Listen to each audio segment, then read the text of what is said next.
எழுத்தும் என்னும் எழுத்தும் என்னும் எழுத்தும் என்னும் எழுத்தும் என்னும் எழுத்தும் என்னும் எழுத்தும் என்னும் எழுத்தும்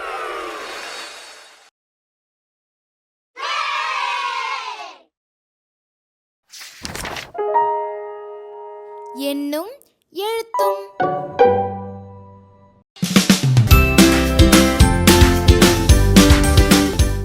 செய்து மகிழ்வேன் 2. அரும்புநிலை மாணவர்கள் 20க்குள் கழித்தலை அறிந்து கொள்ளும் விதமா பின்னிணைப்பில் உள்ள கழித்தல் கணக்கு அட்டைகளை மாணவர்களிடம் கொடுத்து விரல்களை பயன்படுத்தி பின்னோக்கு எண்ணி விடையை காண ஊக்குவிக்கணும். வகுத்தல் கூற்று. இந்த செயல்பாடானது முந்தைய நாள் மணிகளை எந்தெந்த வழிகளிலெல்லாம் சமபங்கீடு செய்தோம் என்பதை வினாக்களை கேட்டு நினைவூட்டணும். இதில் சம பங்குகளாக பிரித்ததை வகுத்தல் எனக் கூறி வகுத்தல் குறியீட்டை மாணவர்களுக்கு அறிமுகப்படுத்தணும்.